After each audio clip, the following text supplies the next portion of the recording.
lost his beard. Kicking ass and getting it done, and ending every catchphrase with a click of a gun. If you like hand grenades and ninja stars, taking out henchmen and finding bars, big rabbit dogs and haunted cars, we're talking about keeping life rated R. Keeping life rated R.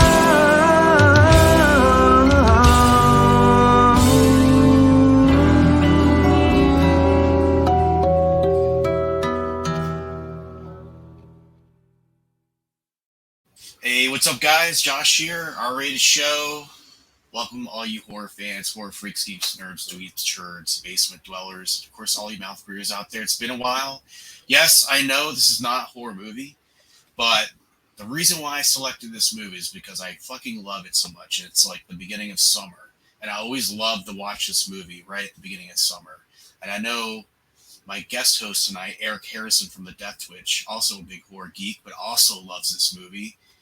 I think we kind of got a little excited about doing this movie, man. I was kind of like, let's do something different, you know, let's change up the program a little bit. And I just tossed it out there and said, hey, man, you want to do American Graffiti? A little George Lucas in this prime action. And yeah, you picked the one that I would really, really want to go for. So good job on that. Yeah, man, this movie is just so nostalgic, so perfect, just great dialogue. I mean, I know that he had a lot of help writing the script for this and everything, but this movie came along like right after THX 1138 or whatever. He'd squandered all his money that he made from that, like in Europe or something, and he came back home, and his protege, or not his protege, what do you call it, his mentor, Coppola, basically said to him, do an like a feel good, you know, sort of Americana movie. Challenged him to do it, and this is what he came up with. So he scraped the money together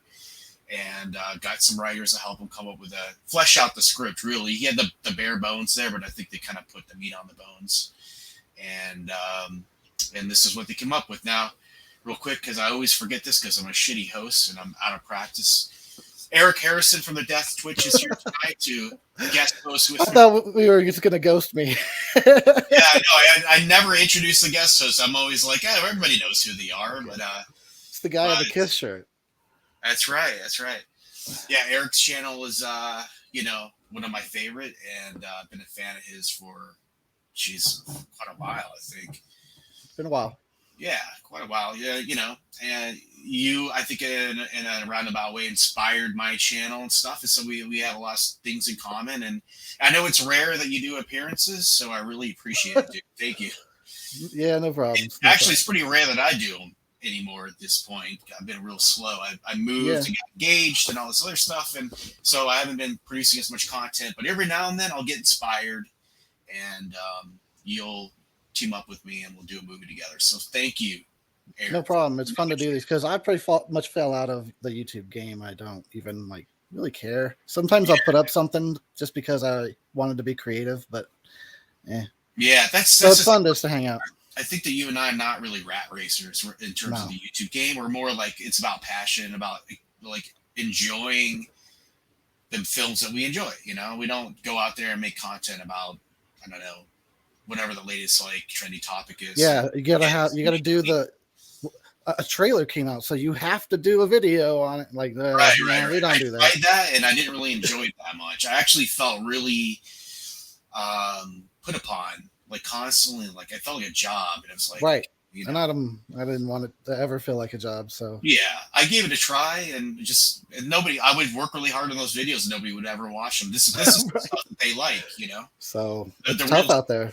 Yeah, it's a tough game, and you know, maybe I'm cut out for this. I like doing this, so I'll stick with this as long as I can. But yeah, so we're gonna watch American Graffiti, 1973, George Lucas, in between THX 1138 and Star Wars. So he made this movie right before he made Star Wars. I'm sure he was already working on the script and all that stuff. And, this movie was actually a surprise hit too. I mean, it didn't make Star Wars money, but it did like 9 times its budget, or I can't remember. It did all right.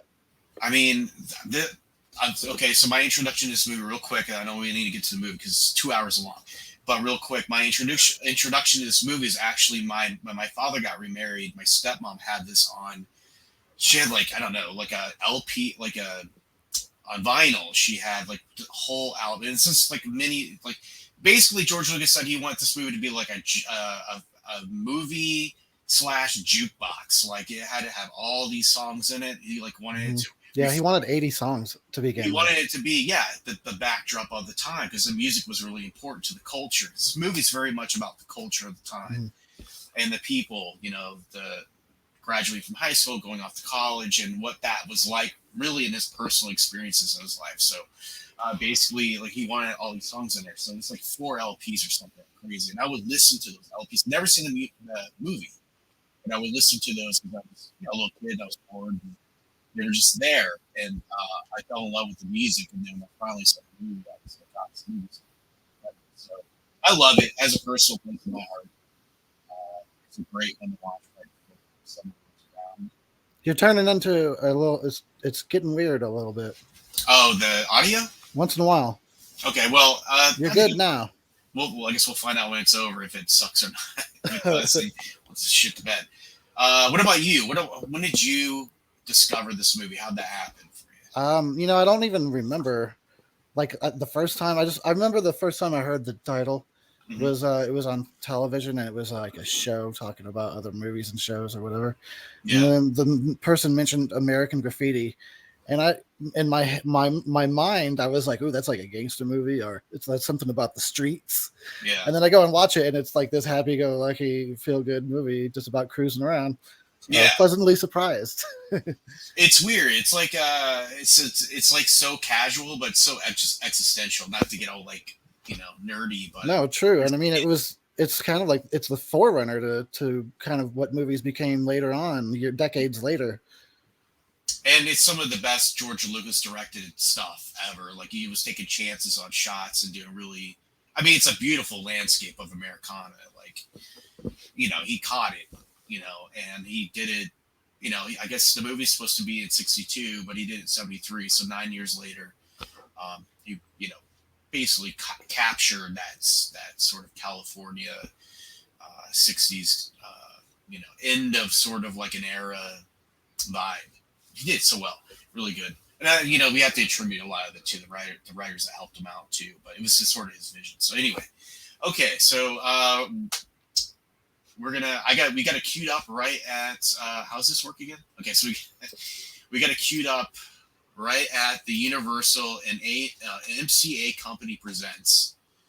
Obviously, we can't show the movie in this video, but you can follow along with this if you want. So cue your movie up, American Graffiti, right at the Universal and MCA Company Presents, right when all those words come together on the screen, and that's where Eric and I are basically paused at, and we're just going to go ahead and start the movie. Wait a minute. Let me make sure I got this right. Yeah. Are we paused at the Universal logo with like the sun coming up over the horizon? It says Universal and MCA Company Presents. Okay. I'm sorry. I'm high. You're going to have to be a little patient with me this time. It's going to be like babysitting. It's all good. You could tell you and I are kind of rusty at this, but you know what? That means we have. I don't do this anymore. Here, so all I got, see. Okay, well, hold on. All I got is the Universal logo. Nothing else says whatever. Okay, how about we do this? How about we forward ahead to where it says Lucasfilm? Okay. Because I'm pretty sure all copies have that, so. I'm sure that you and I have a different copy. So where it says a Lucasfilm Limited Coppola Company production. All right. We'll see if I can find that. Right where when the radio's tuning in. Really? They're going to play. They just played the old Universal logo now. They played the new one and the old one. You probably have so you downloaded a copy. I'm on Netflix, so. Okay, I'm there. Okay. Awesome. Okay, so as per tradition, I always let the guest host count it down. So go for it, my friend. Okay, well, let's go then. 3, 2, 1. Blast off. I hope everyone was ready for that abrupt start. You're always All throwing right. the curveballs. I gotta adjust and I want to hear the music and rock out, but I I need to know. hear you as well. I wish we could. This is one of those movies I really wish we could do with the movie. I might even be inspired to cut together and edit with the movie in it Do and it. post it somewhere, like, or have it just a download link and people can, like, watch along or something. But like, so many videos in my catalog have been getting hit, like all these weird old slashers that nobody cared about before. All of a sudden, they're like getting like copyright hits and shit. I have like a strike on my channel right now for was it Brink Stevens? It was something vampires. Drawing a blank on the name, but anyway, I got copyright strike on that for sure. Yeah, that's so weird. I've experienced that for a while though. Yeah, I mean, it happens every now and then. Like once a year, I'll get a hit. I got hit for Galaxy Invader like 10 years ago. Toad. Gotta love. He's like probably one of my favorite characters in this movie, man. Right. And I only found out just recently that he's directed Trick or Treat. That's right. So that just was a cool little connection. Yeah. Little known fact. But I heard that they gave each person a car to match their personality, and that's the one that he got. Some weird looking, awkward little car. I mean, no, he's got. Oh, you're talking about Kurt? Yeah, he got the little like Volkswagen Beetle. Yeah, it's some kind of foreign car. Richard Dreyfuss, man, first movie, I think. Really, I didn't know that. Yeah, he's kind of become based lately. He's been saying a lot of shit in the news lately. He was just at a con I was at, but I didn't have time to. I was kind of thinking maybe get a Hooper signed photo or something. It might be kind of fun, but didn't make it over there. Yeah, I've always liked Richard Dreyfuss, but I did read in his trivia on his IMDb that he doesn't like rock music, and that kind of brought his cool down a few notches. What's right. your classic I still like it, but... music or like modern rock music? I don't know. Because it's hard to imagine that somebody of his age and generation wouldn't like classics, like 50s, 60s. So, that's what I do imagine, though, is that he sits in his house listening to classical music, probably. And anytime, like, the neighbor's kid goes by with his rock and roll, he's, damn kids! That damn Buddy Holly! Yeah, exactly. That's what I was thinking. Like, even back in this day, he was probably like, does the movie have to have so much rock and roll? Yeah. I don't like any of that surfing shit. Yeah, exactly. He was that guy. Yeah. One thing that George Lucas does so fucking awesome, casting.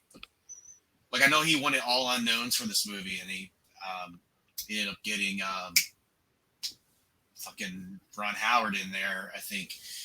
Somehow, I don't know if one of the producers suggested, or maybe he wanted to be in it, but he was the only really known star that was in this. Not even Harrison Ford was known at that point. No. So, but great casting in this movie, man. Fucking well acted. Yeah, it's about the characters, too. So you got to get the casting just right. Yeah, and that's the thing is like this is one of those movies. Okay, because it's like we talk about this. Like this movie's a dinosaur, where like they used to make movies with the characters were the most important. That's how I feel about movies, dude. Yeah. You don't even know of when I ever see modern movies. I have nothing but complaints about it. It's like, oh my god, why the high frame rate? Why the shaky cam? I can't even see. It's like filmmaking got worse instead of better, but people love it. They eat it and fucking because they need to have the distractions in there from the terrible storytelling. Exactly. I saw a meme the other day that had the Rey from the Force Awakens. She's got the little chip. Yeah. I put up with a meme that said, "I bypassed the character development," which is basically true. It's like just bland, But the thing is that people used to make movies that were inspired by their life, by the things that they knew. So, and this is like, one of those movies. Like, I think a lot of these characters were based off people that George knew in his life. He drew from that and stuff. So, but I always thought one really interesting thing about this movie is that all the characters were like really different, man. Like, it's like, you think about Ron's character, Kurt's character, and like Matt, what's the guy's name? The greaser with the yellow car. What's his character's name? I know the actor's last name is Lamont, but I'm drawing a blank because he was in Puppet Master. Oh, was he really? Yeah. Yeah, I was stupid and forgot to pull up my IMDb before we started. Is it Paul Lamont? I can't remember. Paul Lamont's the actor's name. I know. I can't remember his character's name at all. We suck at this. We are already failing the audience. It's okay. I think we'll be forgiven. But anyway, like I was thinking to myself, like, would these characters like really hang together in like real life? Like. Yeah, it kind of depends. Who knows? They could have grew up together or something. You never know. And like they're kind of different now.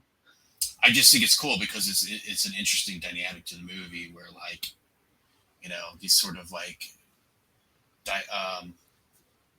polar different characters sort of like intermingle in this like small town or whatever. But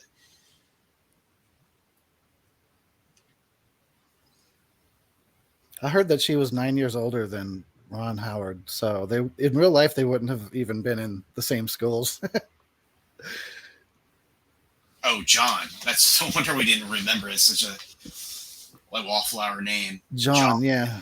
Name of the greaser with the yellow car. The greaser with the heart of gold. I can't look for the past. But the one that they really make you sad at the end of a great movie about. Like, what the fuck is that? And George Lucas will defend that shit to the day he dies. But what the hell kind of a decision is that? Hey, you just had a great time. All those characters you love, they suck and they're dead. You know what, though? I think it's kind of brilliant, though, because like that's kind of what life's like. Well, it is what's life like, but we're not watching the movie to see the bad parts of life. Yeah. Like, well, I'm not. It's kind of like a bittersweet thing about remembering the past. It's like, I guess so. All of like nowadays on social media, you just hear about somebody you knew died, like randomly from something and you didn't know. And it's like, yeah, we were friends in high school or we knew each other in high school. And now their destiny was set in stone, like I think it's sort of bittersweet. It's on a down note, but that's really interesting because like most American movies, like the producers will not let you end a movie like that anymore. Yeah, I know. Everything has to end on a high note, a triumph or whatever. He had a decent amount of power over this movie though, because of the way that the studio is going about trying to just make $1 million movies real quick and not really pay attention to them. So that's how he got this done. So he had like a lot of say so. Well, yeah, that's like, part and parcel for Lucas, where he was always striving to really get his vision across, which is, more than you can say for a lot of directors nowadays. I mean, there's still some out there like Tarantino. I think he's got one bullet in the chamber. He still wants to do one more movie, but, at the time where the studios ruled, like, mainstream studios and stuff, like you basically did what you were fucking told, especially if you were like young and up and coming, like Lucas still was. I mean, this was before Star Wars, so everybody knew he had promise and vision, but I think if he hadn't had the backup of Coppola behind him, he probably would have been allowed. He had that. I also heard some other stuff that he like got THX made by working with the Army. Really? Yeah, he got partial funding and helped make some Army movies or something. I wouldn't doubt it. That was like when he was coming out of college. THX 1138 eludes me. I'm not really. I don't like. I think it's interesting, obviously for its time or whatever. Like it's. I like it. I only saw it once though. Yeah, it hasn't grown on me, but I haven't watched it in a while. But it doesn't really. I don't really see the clear message in there as I do in like this movie or some of his other films. Well, I don't know. It's just he's just a guy escaping dystopia. That's the movie.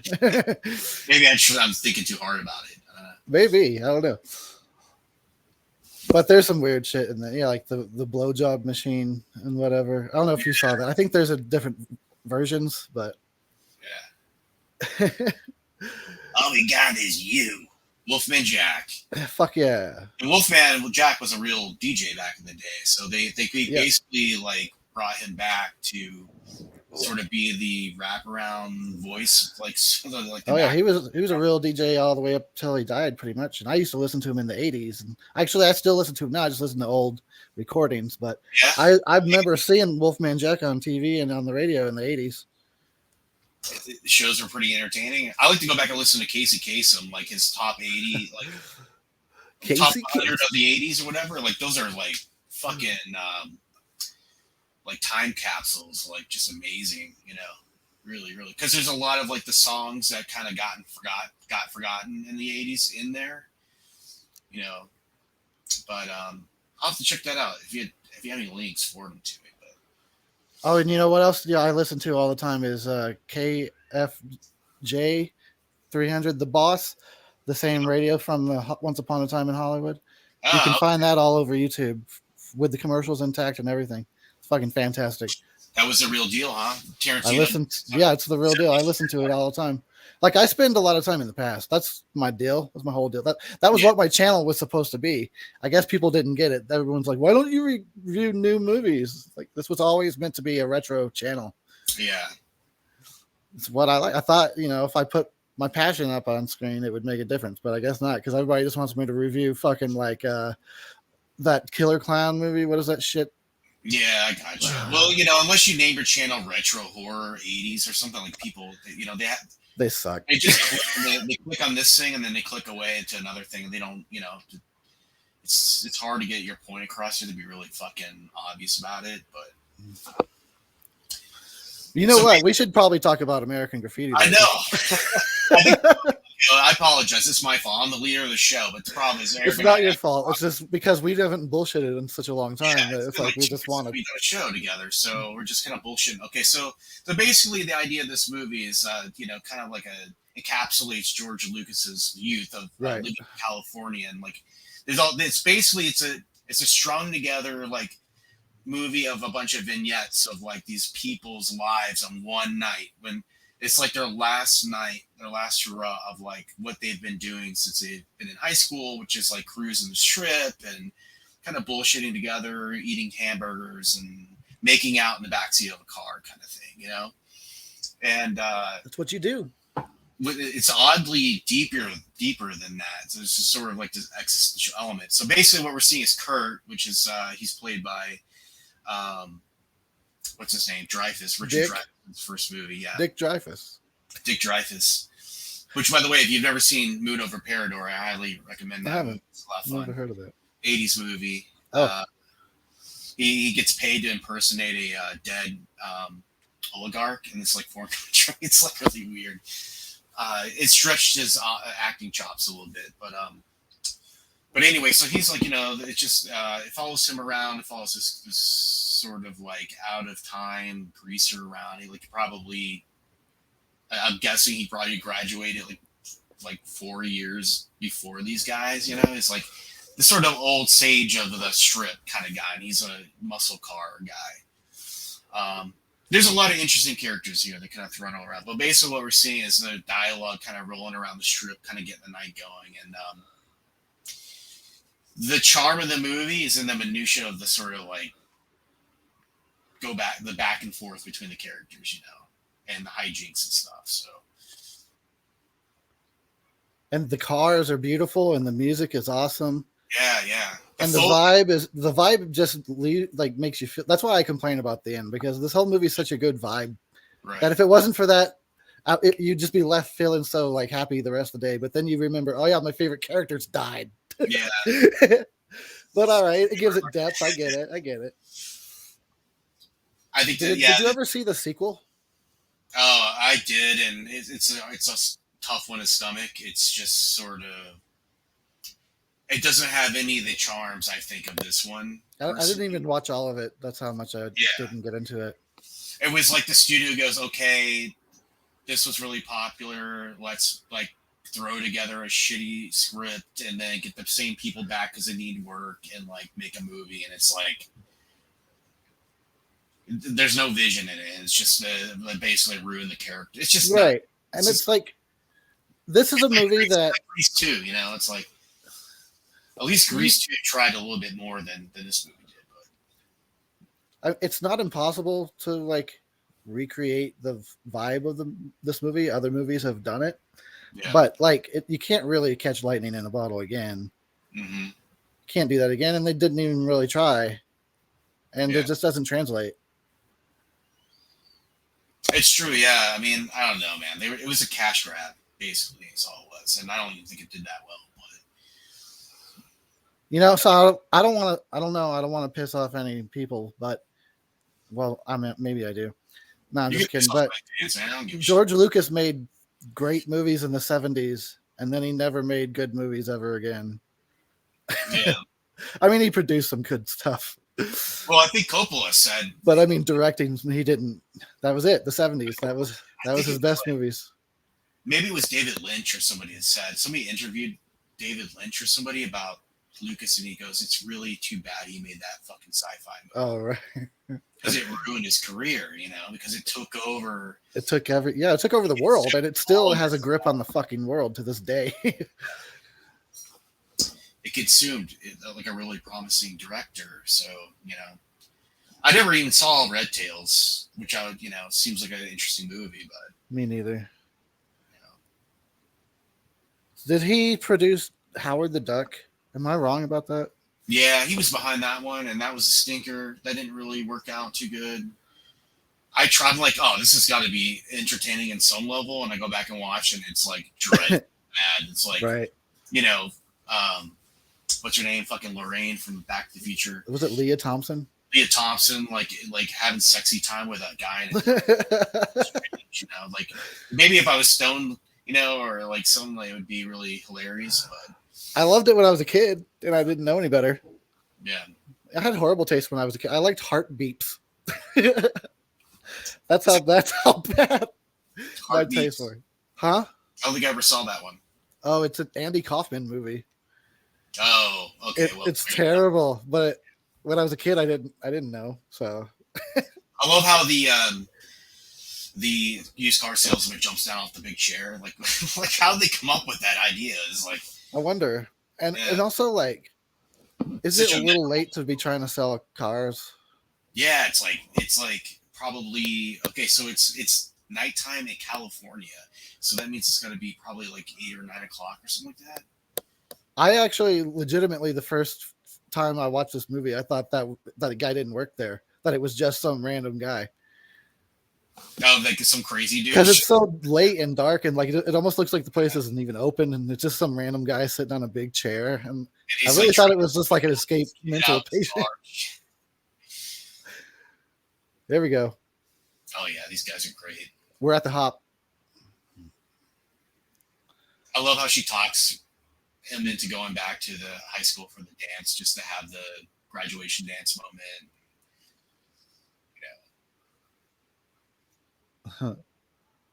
Herbie, is that the name of the band?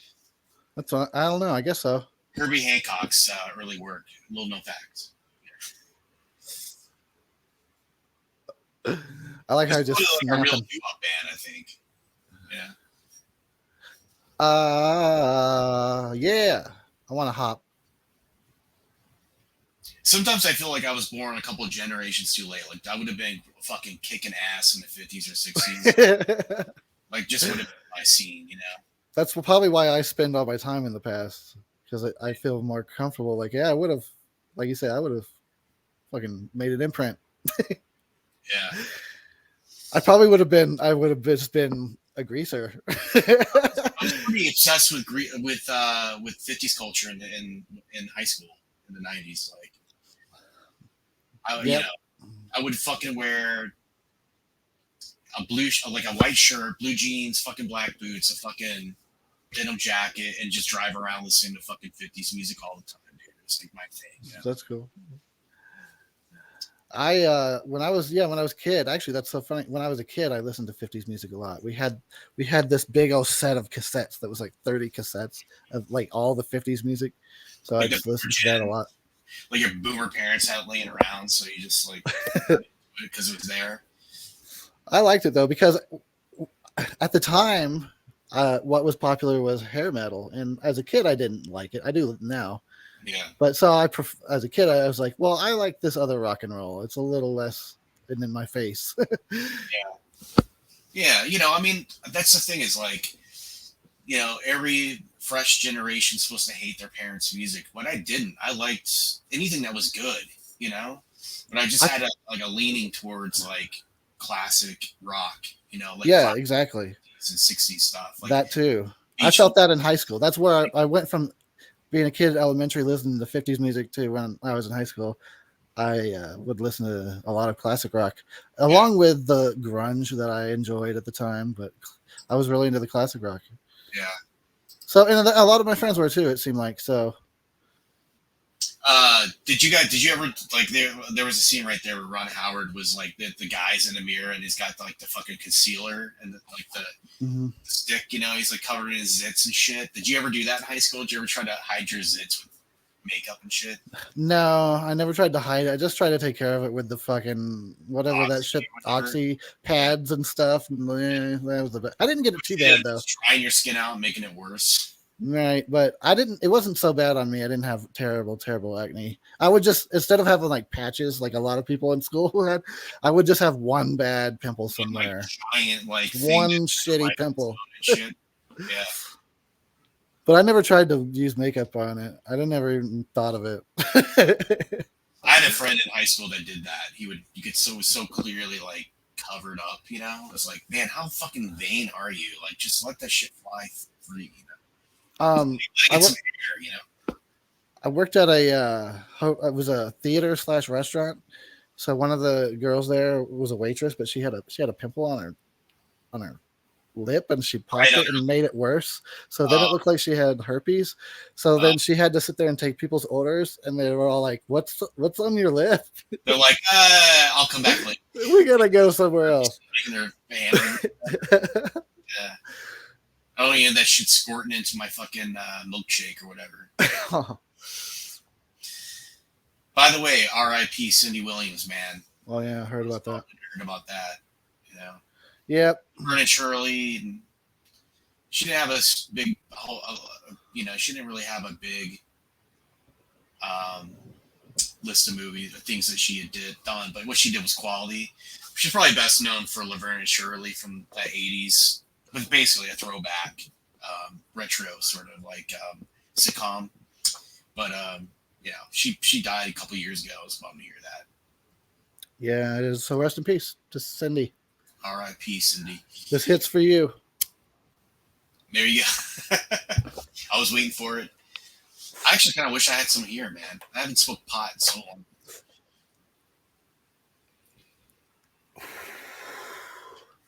Oh, well, I'll have some on your behalf as well. Yeah, take a hit for me, man. I'll take one for all the homies. This line dancing stuff.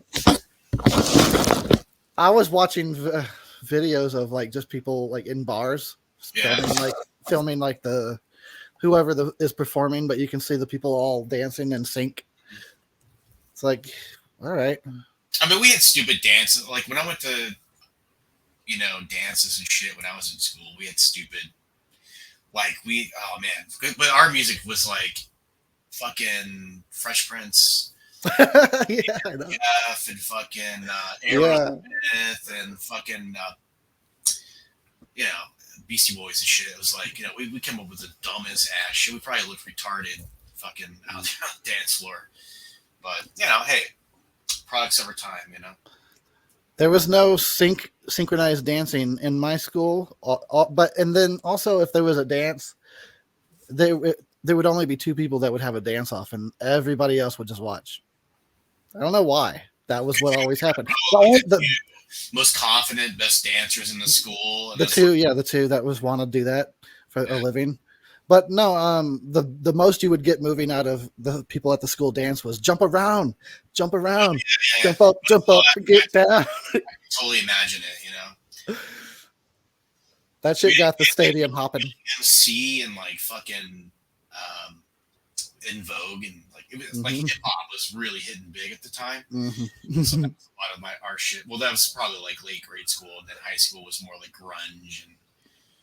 Yeah, I'm thinking of like junior high.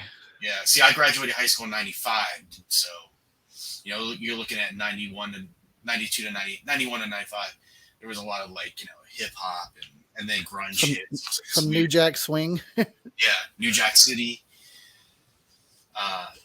So I always thought this mentor character over here was weird, man. Like he's very like creepy pedo guy. Right, because all the girls want him for some arbitrary reason. Was George Lucas trying to say like, oh, every high school had that like one like or like member of the faculty that was like secretly poking like the. Well, and it seems to be true. I didn't get lucky in school, but it seems like there's always a story. Mm-hmm. I mean, there was definitely like girls. There was that one male teacher that the girls were always kind of like secretly crushed on or whatever. I had a hot teacher in 4th grade, but she hated me because I was a nightmare. You were a fucking piece of shit student. I was. You know what? I was like that kid from the Babadook that everybody hates. I acted like that because I don't know. I have problems. I was pretty good until like my senior year, and I was like cutting class a lot, and then I get caught and I would lie, and the teacher would be looking at me like, this, nobody likes to be lied to. So she's like, look, I know it was you. I saw you by my own 2 fucking eyes, like, and I'd be like, oh, it wasn't me. I must have been somebody that looked like me. I was just insulting her intelligence, I must have served like 100 detentions since my senior year, But I was mostly a good kid.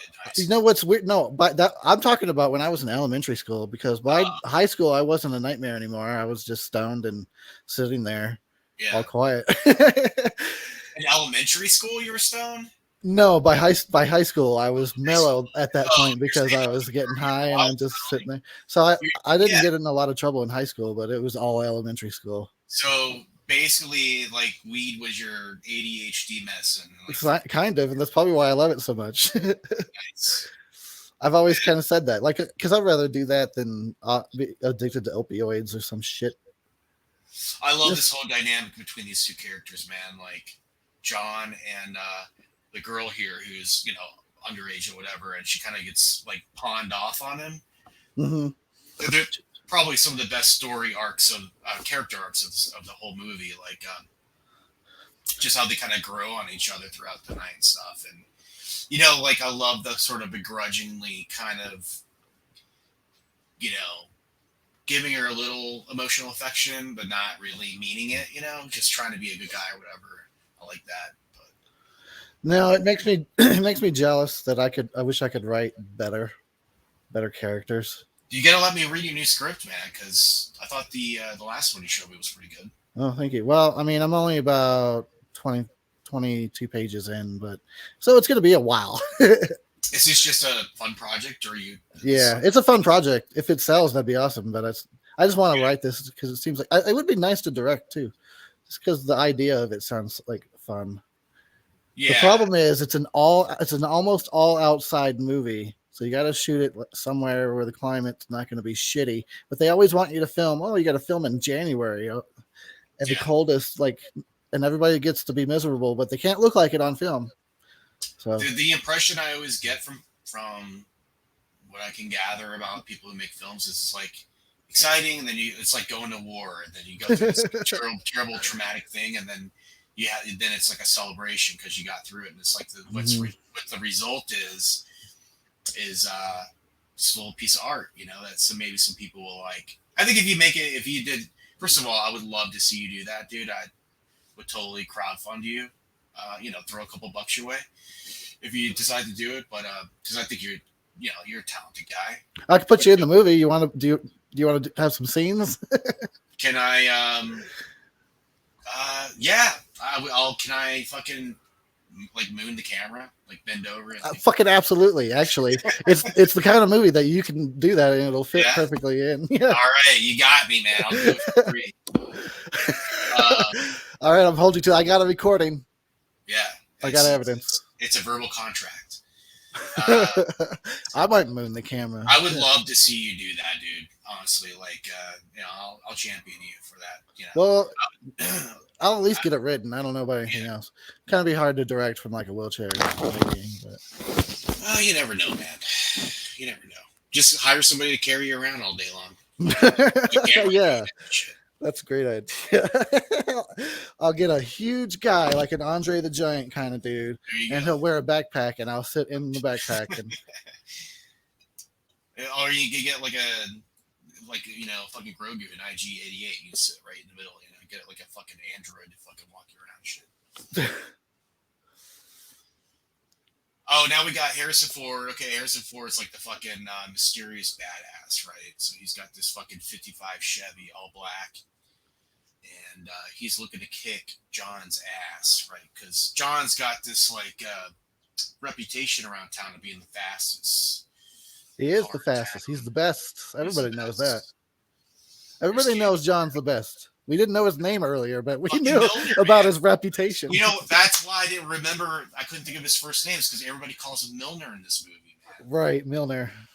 And they even say that at the end of the movie. Like when they give that thing, it says like Milner. Yeah. Candy Clark. She's still out there. She does conventions and stuff. And is she out there? I thought, okay. I thought she died recently. I don't know why I thought that. You could be right. I might have mixed her up with somebody else. I hope not. I like Candy. She was in The Blob.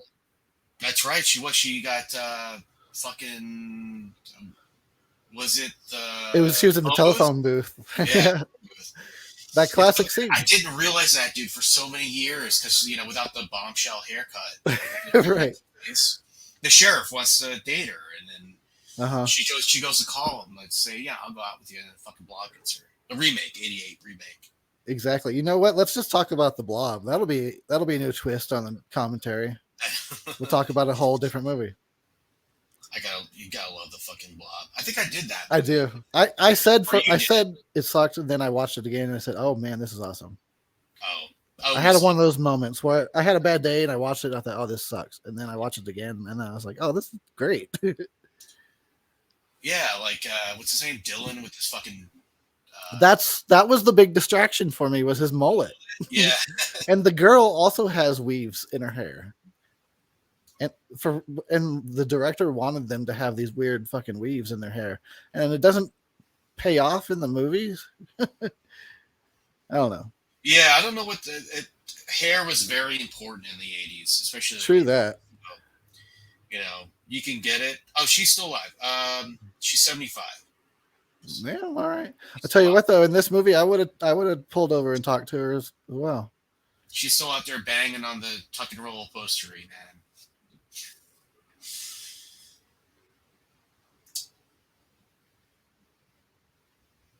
Oh yeah, this is where they have that dance, and great song for this too. But oh yeah, so they're in the midst of a fight right now because he's saying he wants to get laid, and his angle to leverage that because she was saying no, I don't really want to, I'm not ready. Was that I'm going off to college, and she goes yeah, so, and then he's like, well, maybe we should see other people. So like they're in the throes of like a lover spat here with this. Dance comes along, so they're kind of like going through the motions, pretending to be happy, and that's just a really interesting little character development thing, I thought. But the whole character arc. Look at her; she's really so angry.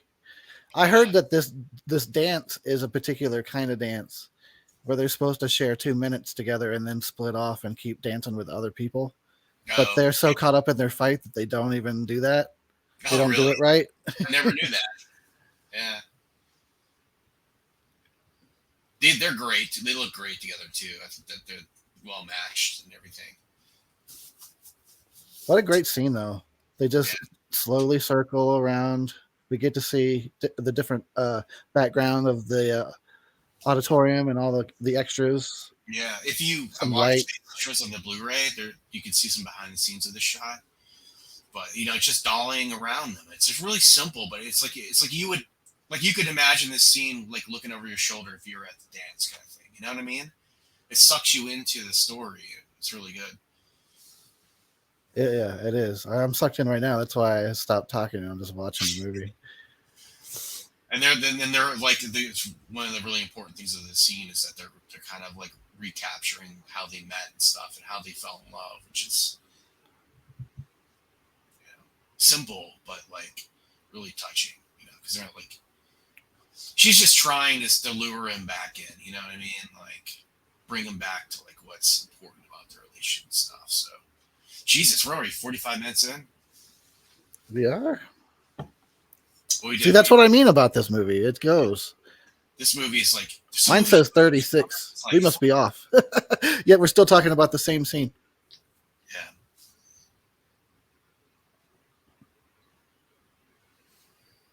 Yeah, I think there's like a test screen too, footage of that scene that George had them do together, which is really good as well. Get the Blu-ray. Check out the extras for sure. You won't be disappointed. Oh, I heard that they had to rent 300 cars for this movie to recreate the cruising scenes. And like the original town that George wanted to do it in said no. Yeah. So they had to move it over to some other small little area. They got kicked out because of some bar owner complained that they were closing down the streets, causing them business. Stupid.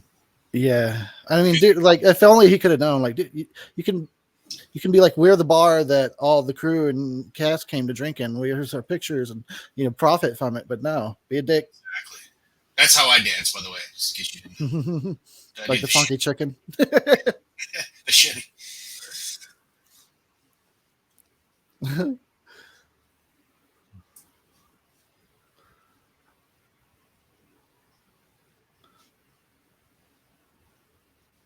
Oh, it's that controversial song. Louie? They were investigated by the FBI because of this canceled? song. You'd think.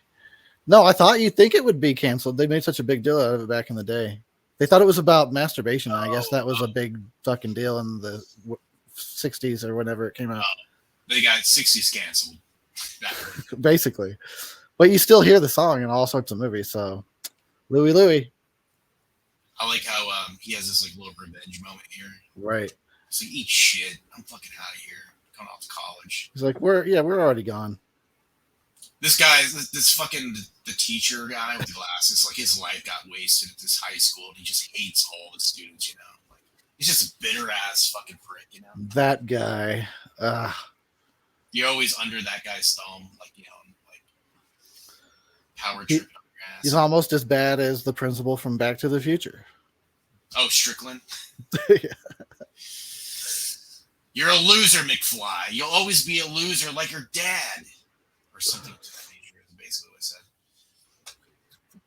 Like, thanks for the constructive criticism. Fucking A. I went to my guidance counselor in high school. Like, me and my friend Paige got caught cutting class together. We got sent to the guidance counselor. And we go in there and sit down. It's me and her sitting next to each other. Big desk. He's across the desk, right? This fucking prick's like, okay, so Paige, her parents own like Louisville Glassworks, which is like this huge fucking business, right? So he's sitting there, he goes, there's me sitting there, fucking do nothing, nobody, right? He goes, Paige, you're going places in life. Like, why would you, like, you don't need to be doing this. Like, you've got a bright future. Says fucking nothing to me. I'm just sitting there like, all right, well, I guess you don't give a shit if I cut class or not. Like, I guess I have no future. They just stuck with me. I was like, he was just so playing favorites with her. It was like not even funny, man. I was like, I did feel a little undercut there, man. I felt like a little put down, by like being left out of the uplifting, inspiration. Do you want to give the guy's name? He cared not about me at all. Do you want to give the name and properly shame this person? Exactly. What? Do you want to tell? Yeah, dox him. I don't remember. No, fuck that guy. I don't remember him. He was a douchebag, man. Oh, fine. He was a scumbag. Typical high school fucking. He was probably the one fucking the girls, right? Does nothing all day except for talk to kids who fucking cut class. Oh, look at her! Yeah, look at her. She's an alcoholic. Yeah. Salivating at the idea of some liquor. That's a smart setup though, because she's cute and like he's like this, fucking guy who's really got nothing going on, and he found an angle, like she was for an angle, he found one, and fate brought them together. He's got a car and a bunch of lies. That's all he Exactly. needs. He's got the hunting jeep. Uh, Yeah, yeah, look at all these beautiful cars. Oh, I know. I love it. If I really could afford any car I wanted, I would get a fucking classic for sure. me too. You know, like Well, there's different kinds I want, but I'd probably go for a 1970s Camaro. Yeah, that existed during I this. would go back to 50s, bro. No, I guess it didn't. Like Yeah, just no 50s. Well, I would like an Edsel, and I know those are supposed to be notoriously hated, but I like it. So yeah. You ever go to a car show and you just fucking stick your head in the window and you're like, oh, if only. like I I don't have to need all fight this not to get modern in and drive it away. I don't need all this modern shit. Like I don't care. Like it's all about the vibe for me. But alas, I can't afford it, and I can't afford to take care of a car that old. So someday, who knows? Maybe once you fucking direct the movie and get fucking famous and get a bunch of money, buy yourself a fucking suite as a gift to yourself. A I'll buy suite. the General Lee and come pick you up. Yeah, I'll fucking climb in through the side window and shit. We'll go fucking. We'll see what kind of trouble we can get into. We'll go kick Roscoe P. Coltrane in the balls, man.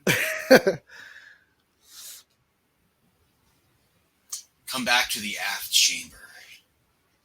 He's trying to get his old flame to come back. He's fucking horny and like.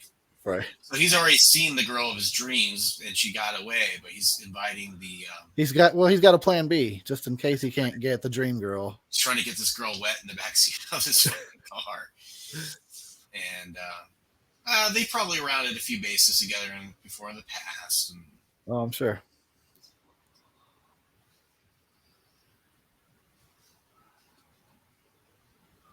It just all seems natural. mm-hmm. Nothing really seems forced, even if it is. I mean, yeah, it's kind of like he wrote the movie and made it so grounded in reality. Yeah, It's not like something crazy really happens or anything. that's the thing. It's like everything's got to be so bombastic now. It's like it can be a really amazing moment just being simple. That's something you can relate to in a humanistic way. Mm-hmm. Like making out with a girl for the first time in the backseat of a car kind of thing. And like that kind of awkward conversation you might have can be really memorable. It doesn't have to be some fucking, I don't know, somebody saving a goddamn planet in every goddamn movie, but you're right. Yeah. I mean, it really is very natural in the way it's written and stuff. And there's some throwaway stuff, but it's, But that stuff's still world building to some degree. It's a backdrop of the movie,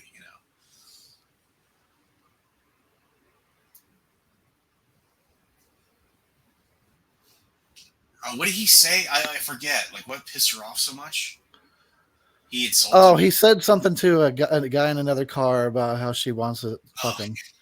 So, I'm paraphrasing, though, but she's got a big crush on you or something like that. He said something about your rippling bicep. He was all, yeah. The guy was like, yeah, girls love me. Yeah. I got him fucking kicked out in the middle of nowhere. Nowadays, you do that, somebody gets fucking killed, man. You're on the hook for manslaughter or something. You can't Jesus. Downtown. Like, forget it. You're complicit in a crime if you do that. Fuck that. No, that's bullshit. Sometimes you got to kick a guy out of your car.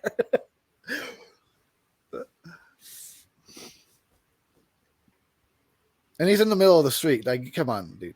Come on. But this is where things get interesting. That car, holy mackerel. I never used to like the car that much, but now I'm like, I would love to drive that fucking car. I like that a lot. It's a cross between piss yellow and puke green. I'd still drive it. Give it a whirl. There's Carol, Mackenzie Phillips, who's got a colorful past, but she does a great job in this movie. And she ended up on a sitcom. She does do a good job in this. Was it One at a Time? I can't remember what the sitcom was. I have no idea. That was she blossomed into a sitcom after this, and that was pretty much it. But babysitting. She gets all upset. So like, okay, so like, you know, she wants to go to the, so okay, so John Milner's guy. Okay, he's this old school fucking dragster that, you know, been hitting the strip for years, and he's basically carting around this like 14 or 15-year-old girl who got dumped in his lap, essentially. She's like looking for that one fun night out, you know. She's like super naive, green around the edges kind of girl. And they go to get some burgers. She wants to get something to eat. And then it's like some friends spot him. So he's basically trying to play it off like he's babysitting, and she's all insulted. Shit. Like, it's so weird. In that situation, you know what I mean? It's like, I'm so naive, I guess, that I wouldn't think to, like, I got to worry that everyone thinks I'm raping this girl. Like, I just wouldn't really even consider that. Well, he's so concerned about it, though. Would you be, I mean, 62 was a different world 50, 70 It was a long time ago. 40, 50, 60 years ago. I've had kids talk to me like that, though, in like the past 10 years, where they're like, I'm not supposed to talk to you because you're older. And I'm like, oh, okay, I didn't know that. So I was just making conversation. I get it though. Stranger danger, like totally should be aware of that. I mean, I guess I'm just naive, so I don't even think about it. They're like, you know, 17, 18 years old, and you know, I have to remember that we're not friends. Like, right. You know, I can't tell them or talk to them about things. Like, I have to keep a barrier. It's because, you know, they can misconstrue something or whatever, you know. So it's just the world we live in now. I think back then, I don't think people made the immediate leap from, like, you know. I don't think so, but I don't know though. I mean, I do spend a lot of time in the like a lot. So I mean, I watch even old news broadcasts and shit. Like, I have a pretty good feel for the past, but I think that they wouldn't have cared. Yeah. No, I mean, it's innocent enough, you know, whatever. But she does try to like use the rape thing against them, like at some point. That's true. Which is fucked up, you know. It's like we're going out. Yeah. She's like blackmails his ass into fucking, you know. Oh. And then her crush gets killed. And the good vibes of the movie are dead. I know. It's a bad, there's a bad eulogy to this movie at the end. Did you ever do this as underage? Like try to get somebody to buy you booze? Yeah, I believe so. I mean, usually we just always knew somebody old. Somebody had an older brother, but I think I remember at least once or twice standing outside, and you ask enough people, somebody would go and buy you a beer. Yeah. Yeah, but you have to be really incognito because you don't want the guy inside to see you, whatever. But you know, where there's a will, there's a way. It's, you know, fucking use your ingenuity to figure it out. It's been so long since I've had to worry about finding somebody to get me liquor. It's a weird thing to even think about. Like when you're 20, you're like you're a few months shy. You're like, maybe I can figure out a way to get in there, and like, or maybe you can just go, dude, I'm almost 21. Come on, yeah, almost there. You won't get in trouble. I won't tell nobody, dude. Like his Toad's haircut is like something I'd like a fucking Gen Zer would wear now. Like it's like short on top but long on the sides and it's greased up, right? So it's like a late 50s haircut. But this is supposed to be 62, so he's a little behind the times. Like you're supposed to have like a pompadour, like, you know, grease it, comb it up, and then, you know, shorter on the sides. He's got the reverse. Long yeah, you're right. Short in the middle, like almost like a mullet in a weird That's way. How awkward he is. Yeah. He's got everything backwards and upside down. I love he great casting on the liquor store owner too. Like it's so believable, dude. He probably was a real liquor store guy. You know? Yeah, when he says I need to see an ID, it's like my heart sinks because I feel for these guys. I'm like, I want them to get their liquor. I left it in the car. I left the car at home. You know, like, not even a good liar. Oh, let's see. I got a half a battery left. Thank God I noticed that. All right. So we should be good to go. We should maybe even make it almost through the movie before I got to plug her in. Cool. Yeah. That's some behind the scenes of the commentary. She's all pissed off. She got to give him $1. I know, $1. Probably buys like a bottle of booze, a comb, a fucking bar. Yeah, for $1 back then, you could have got a sixer or something. Yeah. Probably, because I'm just saying that based on when I remember in like 2001, I lived across the street from a liquor store. And back then, I could get a 24-ounce bomber of something for $1. Yeah, I used to buy Mickey's, the big 20-ounce bomb. Like Yeah. they were like they were, you know, like 99 cents, dude. But I remember like buying like a 6-pack of like um, Bush Light for like $3. Yeah, I can remember Like that too. $2.99. You know, it was like 50 cents a beer. I'd walk. I was so broke when I lived in Chicago. This is like early 2000s, and there was a liquor store on the way home. $2.99, 6 packs of fucking Bush Light, and it was just like I had $3 in change in my pocket, dude. It was like a lifesaver. You I know? can't get nothing for $1 now. I'm like anything. You can't even get a candy bar for $1 anymore. I want to go back to the good old days. Yeah, well, of all you can do is 1962. I know. Yeah. It'd be amazing. It'd be fun to do that for like a time machine, like go back for like fucking weekend. Just, probably be like fucking just killing it because you'd be like ahead of your time. But it's like, yeah, if you want to experience that in today's world, go to like Thailand where like $10 is like $100 over there. Everything's like super cheap, you know. But you know what? You could, if you're time traveling, you could just pull a Biff and win all the races and Get the shit. almanac and shit.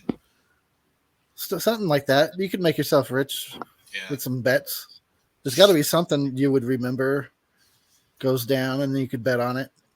So here's some foreshadowing right here of the dark ending of this movie has some dark moments in it. You know, he's talking about all the people that all his friends who died in these like car just drag races or whatever. You know, like terrible car accidents or whatever. It's a weird segment to put in the movie for a minute. You know. Yeah, I mean when you don't know what's coming later on. Yeah. So I had to hold a hit in. There's another dark moment later too, which is really like sort of ethereal and weird, like sort of like spacey moment. But Which one is that? When they're in, he takes Candy Clark out to the lookout point or whatever, and then they get out of the car and they're like kind of wandering around the woods for a minute. Oh, okay. And yeah, and the goat killer thing, like yeah, that shit's funny. yeah, I guess you're right. But it is kind of like weird. I don't know. I guess kinda, so. It takes you out of like the. It does because that's the one time when the comedy becomes like, it's almost, it veers out of being natural. Mm-hmm. And it's like the way it's not even like that people wouldn't share urban legends. It's just the delivery and like the timing is so different than the rest of the movie. I think it was intended to be like this like weird character building moment for Toad, you know, like like probably should have been cut, but I got left in, you know, like. But it's short lived, so it's not it's not a buzzkill or anything. But it's just weird because it just kind of stops the movie for a minute. But I always just laugh at it, and I think it's because it's so different than the rest of the movie is why it makes me laugh. I'm like, wow, that's so weird that's the only moment in the whole movie, like really. It was probably a memory that somebody actually really had that they wrote down and got into the movie. That's what I assume, you know. Yeah. Like I said, people would have totally been afraid of urban legends then. So Kurt meets the Pharaohs, and the Pharaohs are this like little gang. They got the leather jackets with the fucking silk screen on the back and all that shit. And there's like 3 guys, and they're basically the whole idea is that okay, Kurt's in trouble. He's basically up against like he's out of his league.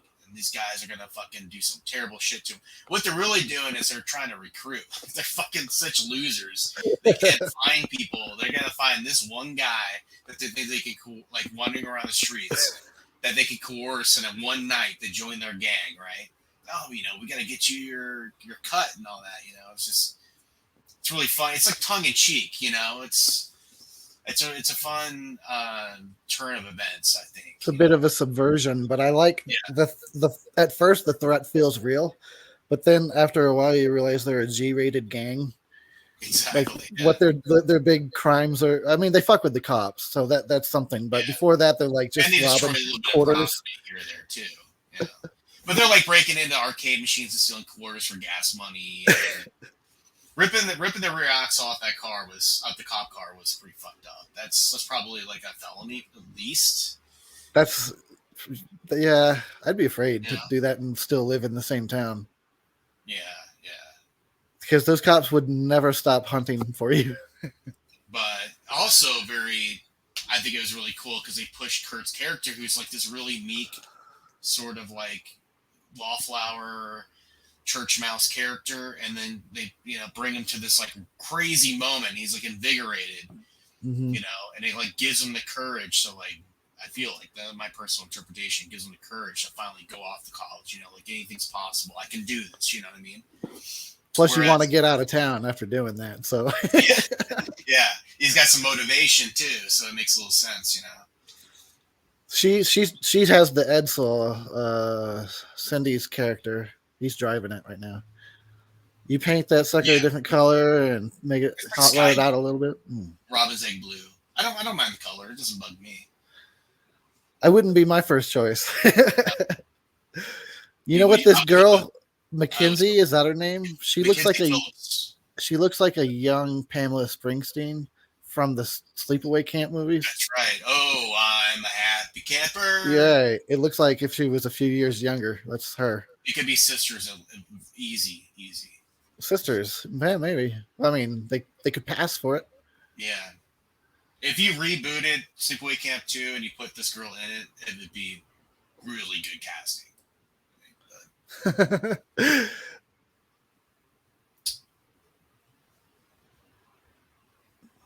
Yeah, these guys are Wolfman fucking fanboys. Can you blame them?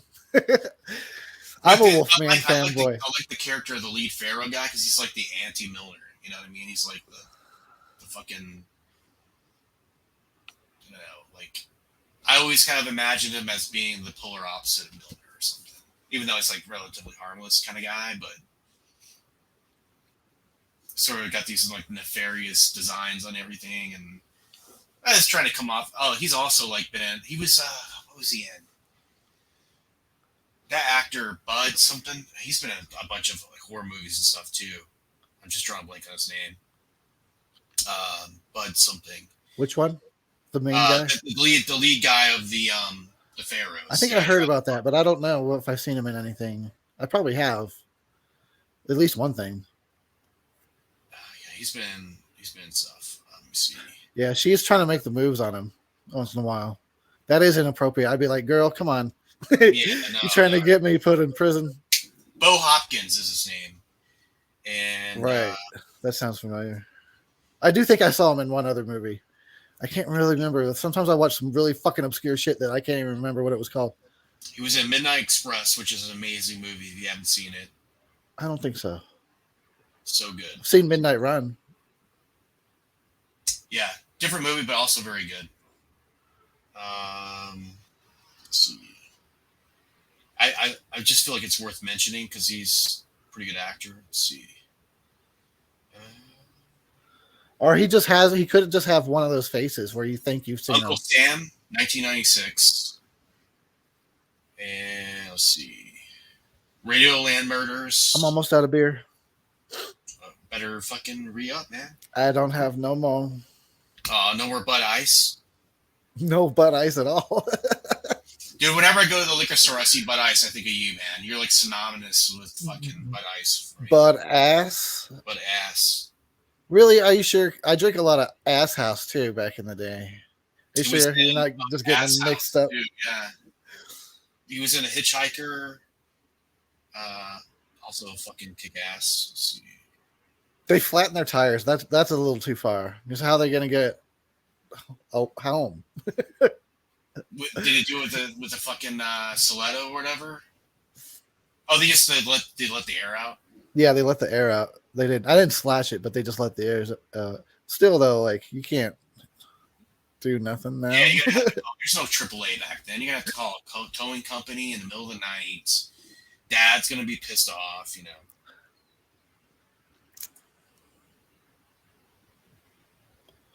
So let this be a lesson to everybody out there.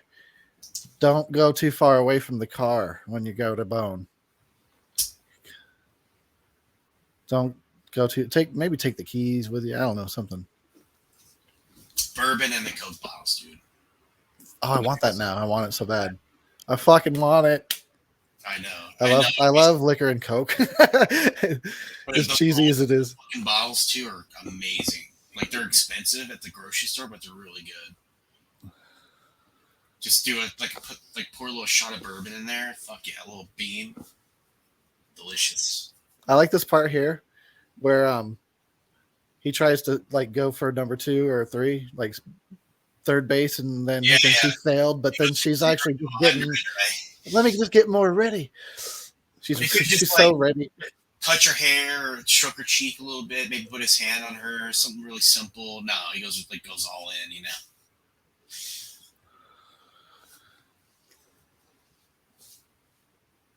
He's so full of shit. We all had that one friend in high school that was completely full of shit. He just kind of went along with whatever. Yeah, I guess that's a compulsion some people have. And I hate that because I keep talking about I'm a naive person. Yeah. I just believe some shit. And your friends are like, Eric, you fucking believe that shit? Fucking stupid. Everybody knows he's full of shit. She actually fucking let him, she was like, all right, he got the job. It's really, that's the reason why they're all cruising, right? Everybody just trying to find the night's hookup. Right. Pretty much, yeah. So if she found hers, and she's trying a different kind of guy than usual. Yeah, maybe that's right, because she runs into the other dudes later, who are more like these alpha male types, and kind of jerks. The frat guy. And she's like, they all always treat her like crap, and so she wants to have a good time and hang out with some guys she maybe has a little bit more control over. Right. Predictable. She knows, I can ask him to go and get me liquor, and he'll find a way to get liquor. And I can tell him to do whatever, and he'll do it. So let's go. He's easily influenced. He's pussy whipped. In fact, she was actually, I think, she had bailed on another car when he picked her up, right? There was some guys catcalling her, and I guess she wasn't digging those dudes. She was walking down the street by herself on the sidewalk. I assumed that she jumped out of the car. She probably jumped out. Yep. Oh, I like that the poor fucking Kurt, the fucking Elks Lodge that gave him the fucking scholarship. Right. Problem and shit. This is what I mean. It makes me wish I could write clever stuff that'll stand the fucking test of time and still be funny to an audience 50 years later. That's why it's really important to live an interesting life, man. You gotta. Well, I didn't. Now I see. That's where I messed up. Damn it! All I did was get high and drink beer. Didn't you tell some crazy story about you doing acid and going to see a fucking H2O or something? Oh, I love that. Yeah. Yeah, I saw H2O on acid, and I saw signs on acid, and they were very different experiences. I can imagine. I wish I could do it more, but I don't know where to get acid. Otherwise, I would. I totally would. Can you even get acid anymore? Is that That's what I've been wondering. I've heard somebody say, yeah, but I haven't been offered no acid. You have to probably decades. Find some 8th grader somewhere and ask them where you get acid these days. I'll take acid, but I prefer shrooms. Yeah. I'm pretty sure people know that about me. Give me some shrooms and I'll make mushroom tea. Yeah. You still doing that shit? I can't do. Well, I would if I could, if I had any. I experimented.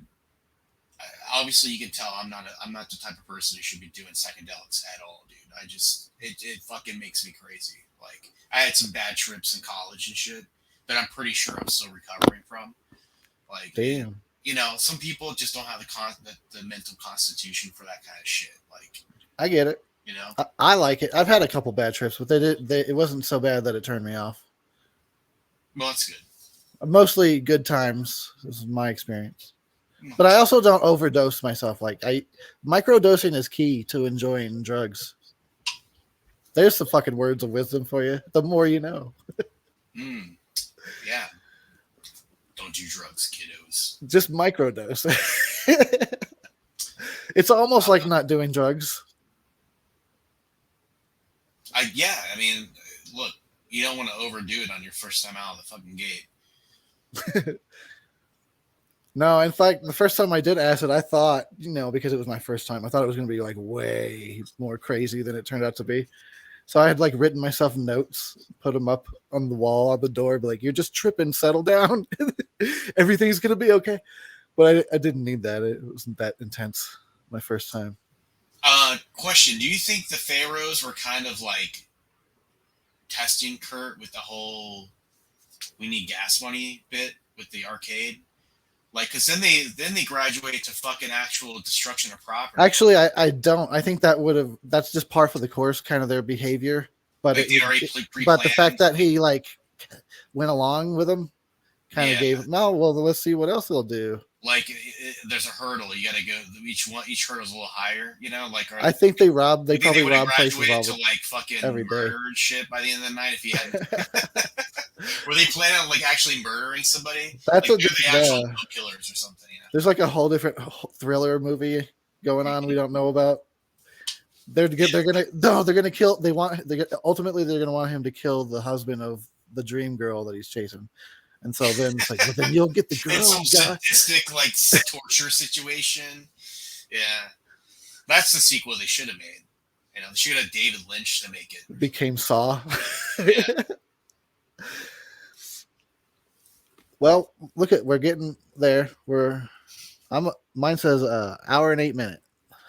Yeah, let's move on. I always forget Kurt and Cindy here are supposed to be brother and sister. Yeah, they are. I remember that, but I can understand how it's forgettable, sort of. It only gets brought up like once or twice. Do you think she would still want to be with him if she knew what a bald ass ginger would end up being later in life? So not becoming Ron Howard, the director, but just being bald and pathetic. Yeah. Big old pot belly and probably not. But I don't know. I actually think about that's sort of a thing that I think about, like high school sweetheart situation. And if you stay together, eventually you grow old together, and it's like, is that acceptable? Do you just go in? Yeah, my old man, he's gonna become gross one day.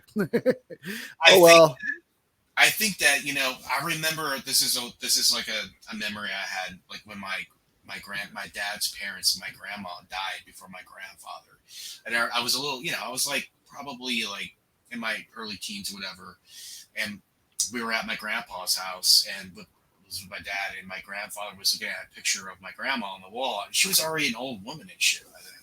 A picture of her, and he's like, she was so beautiful. I was like, I couldn't understand, because like, you imagine in your head, like, beautiful.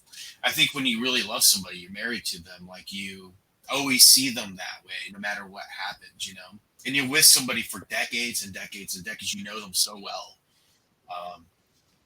They kind of become frozen in time in a way to you, like maybe the longest relationship I had was like 2.5 years.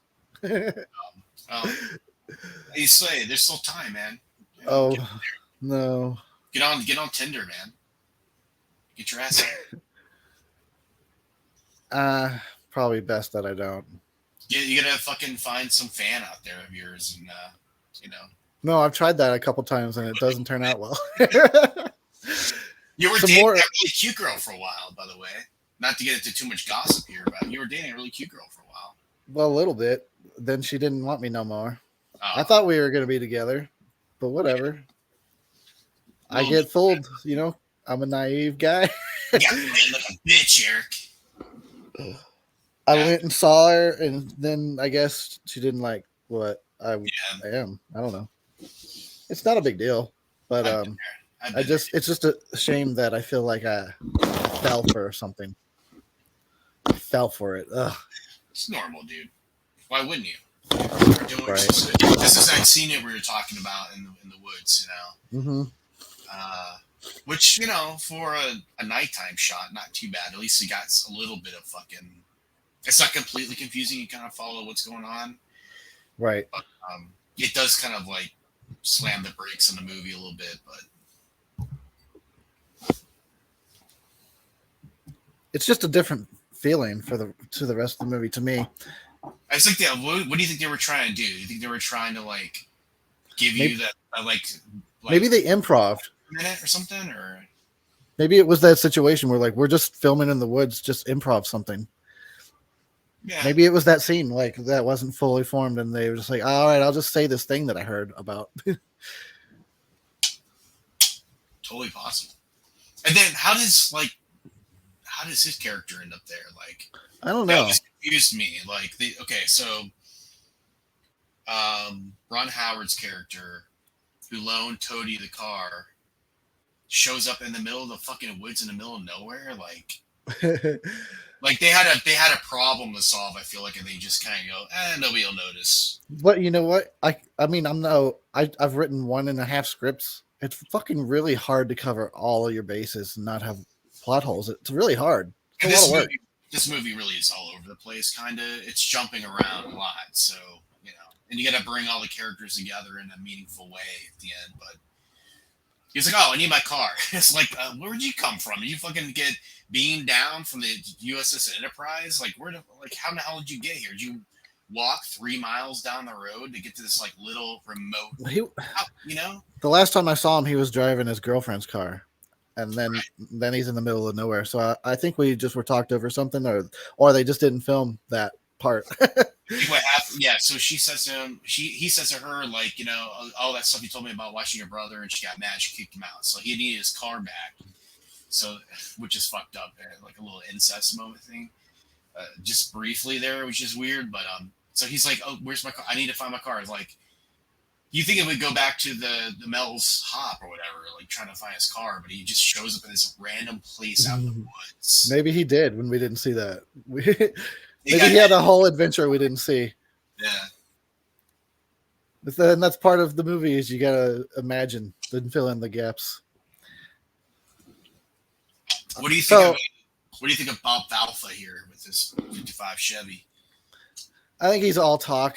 This guy. I mean, he came to a whole town just to challenge like that town's fastest racer. Yeah, well, after doing 62, maybe that could happen. You know? No, I just think he's all talk. That's why he crashes immediately. Spoilers. He got a little ahead of himself. Maybe. You know. Right, he's like over. It's hubris. Yeah. A little bit, but no, I mean, first appearance of Harrison Ford's delivery in this. Oh yeah, so I don't know what to make of it.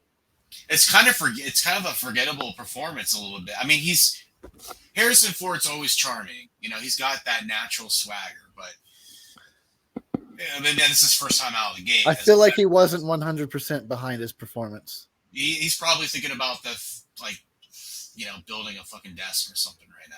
You know? He's like, I'm supposed to be building an office. That's right, yeah. They paid him $500, and you know what? Back then in '73, so that's like 5 times as much money. So that's not bad. Why'd you come ride with me in about 10 years? Love that line. It's good.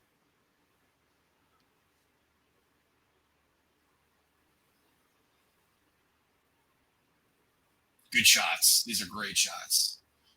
Good editing too. See, but there he smoked them, you know? Yeah, but see, this is like harkening back to the whole walk to the fucking car graveyard and all that shit. Like, right. He's not willing to fucking risk his life for a fucking win. And he's got a passenger. Yeah, that's true. Yeah. I feel like a 14-year-old now. And I feel like, because he doesn't want to do it, really. He doesn't want to do the race. Maybe he's like, questioning fucking life choices and shit. You know, like Maybe worth it. You know, he was probably about to be, let's see, 62. Okay, he wouldn't have had to go to Vietnam for a couple more years, but that's probably what would have became of him. I think Toad makes it out of Vietnam though, doesn't he? Oh, I can't remember. Doesn't it say at the end he's missing in action? I feel like, you know what? That's such an egotistical kind of liberal thing to do to a movie because it's like very anti fucking Vietnam War. You know what I mean? Kind of like, okay, let's tag this on to fucking protest kind of thing or something. Just a theory, I don't know. But you know what I'm saying? It's like maybe it was like politically motivated. Like you had to place yourself in the times the movie came out. So it was post Vietnam era. Yeah, it was right. Right. It was still an open wound. You know, this is what your politicians do to your friends, kind of thing. You know.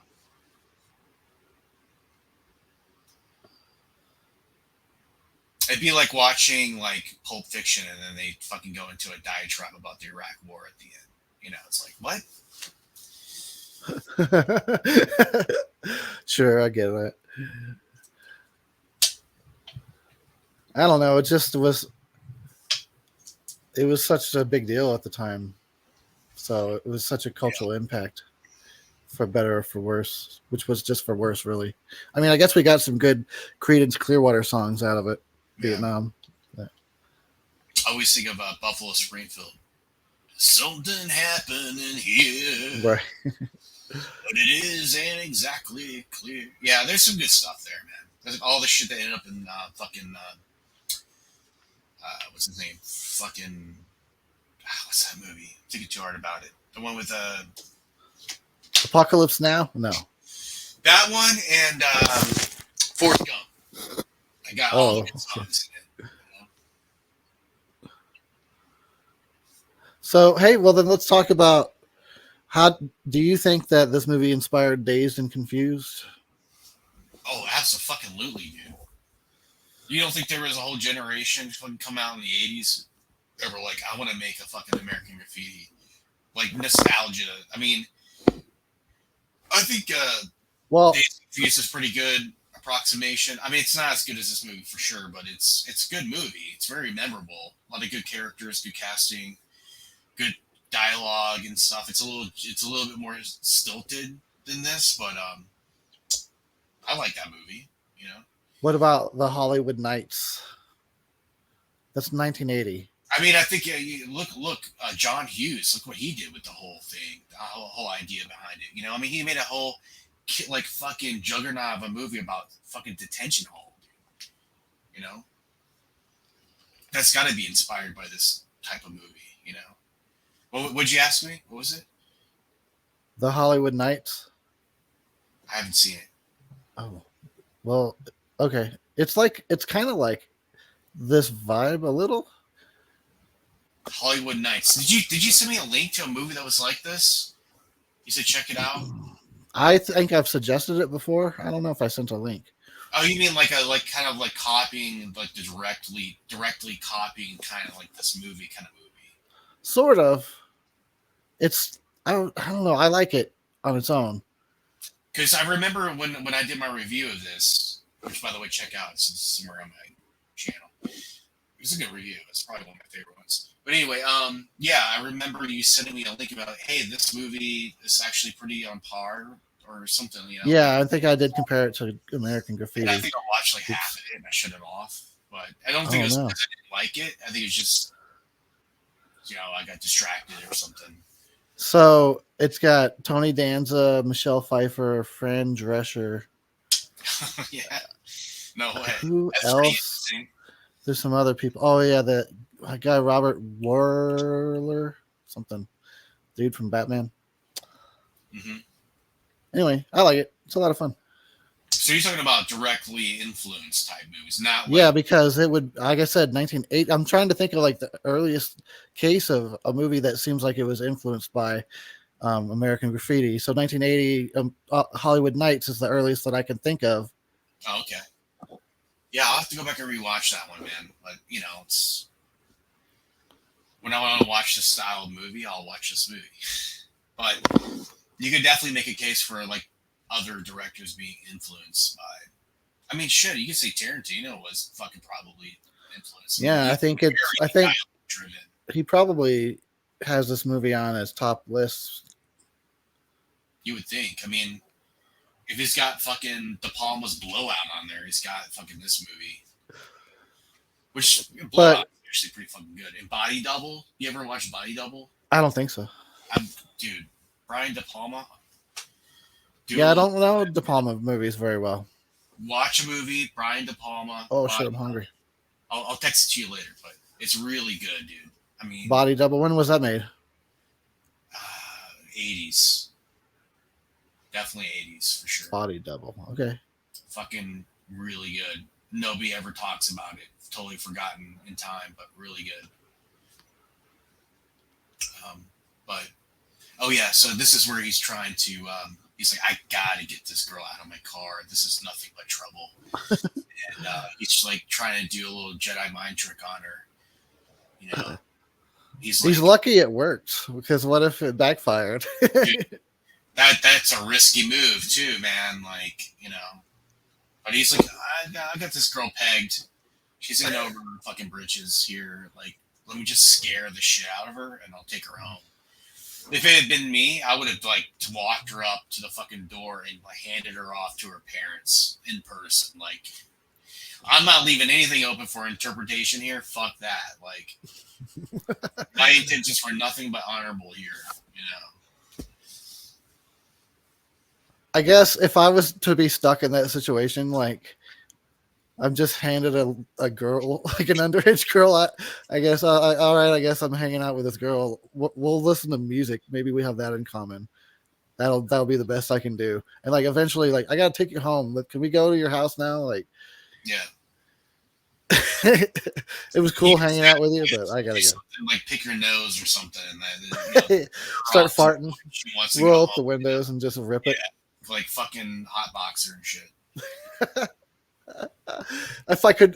Because I'm assuming the situation would be the same as this movie, where it's like immediately it's like, get out, and she's like, no, I'm not gonna go. So it's like, well fuck, because if I could immediately kick her out, well, that would also be done. I mean, I'd put her, like, kick her out at the police station where she's gonna be safe. There you go. So this waitress here, she like serves up her fucking some loving on a silver platter. Wow. To Steve, you know, because they broke up or something, and then he's like, yeah, I guess, and then he's like, but he loves his lady, so he's like, nah, I can't do it, you know. Yeah, but she knows that he's got a girl, so it's like, I like how those lines get crossed, because she wants to like real. Maybe settle a score or win him back, or oh yeah, I guess it could have been all sorts of things. Yeah. But basically, though, a lot of these characters are all just trying to fuck each other. Mm-hmm. A bunch of horny teenagers, essentially. I mean, yeah. What's the first thing you do your first year of college? Is just find somebody to hook up with and like learn about like being in a real relationship with somebody, if you know what I mean. You know, like having a real partner. You know. Oh, but these are just a bunch of horny 25-year-old high school students. Yeah. The oldest looking high school students you ever seen. I would love to go to. I wish we could still visit this drive-in, but it was demolished a long time ago. They built other ones, but it's not the same. It's not the original. I would fly to California to do that. I would. That would be huge. I would love to do that. I get pissed off when they don't preserve film locations. It's a bummer, dude. Especially like juggernauts like that. You know what I mean? That are so iconic. You know. But I think the liquor store is still there. There's some places that are still there, but yeah. You know, it's. But I wanted to go to the drive-in, like Mel's Drive-In. Yeah. They have, like I said, they built other Mel's Drive-ins, but it's not the original. It's not the one from this movie. Yeah, it's not the same. It's not. Yeah. Although if I was driving down. Yeah, if you saw one. I saw a Mel's Drive-In. Even if I wasn't hungry, I'd go get a fucking milkshake or something. Right. Oh, don't This do it. this is where I'm like, what are you doing, lady? Why would you want to hook up with the phony? It's just rebounding, like, Yeah, I know. It's like vindictive yeah. and also She wants to make him jealous. The first guy comes along. She wants to be seen with them. She doesn't want to do anything with them. Like girls right. used to do that all the time, dude. Yep. It's the oldest play in the book, man. You hear that, ladies? We called you all out. I need to get that fucking skull. I need a skull like that hanging from my mirror. Yeah, that's pretty cool. I like that better than the dice in the fucking Falcon, man. I know. I heard that's where that came from. Is somebody put the dice in the Falcon because they thought he had the dice in this movie, but he had the skull. That's what I hear. Just off the American Graffiti streets. I might have to fact check that later. If it was true. Please feel free. All you fucking movie fans out there, fact check that. Fact check me and then cancel me when I'm wrong. And definitely make Eric feel bad about it in the comments. Except, I hate Eric. you know what? What do they call that? Where I just read it from somewhere else. So if it's wrong, it's not on me. Somebody else's, yeah, pass the buck. Yeah, it's hearsay, right? Could I have something to remember you by? And this is where he relents. And like I always thought this is a really interesting moment. Like I really like this writing right here because he's like, I can't, but I feel like so, like I want, like has so much empathy for her. Yeah, he wants to make her knight. Vulnerability or whatever that he just relents. It's just really cool little moment, man. I like that. It's one of my favorite parts of the movie. But it's innocent, innocent. But it's evidence. He shouldn't have done it. Right. He put a bag on a table in a courtroom somewhere. It's got his fingerprints all over it. Yeah. He's like, fuck my life. Now he's got to go and get his car souped up and ready for the race. The big race on Paradise Road. Mm-hmm. Apparently, people know exactly where that spot is too, and you can go drive your car down there or whatever. But it's the same. There's parts of it that are different, but a lot of it's the same. I haven't been there. I just look stuff up on Google Earth all the time. Because you're a fucking geek, man. I'm a film location geek. Yeah, it's true. I'm about to hit sleepaway camp again in about a week. That's cool. 2 weeks, about 2 weeks. I just had to go back. You're gonna get killed.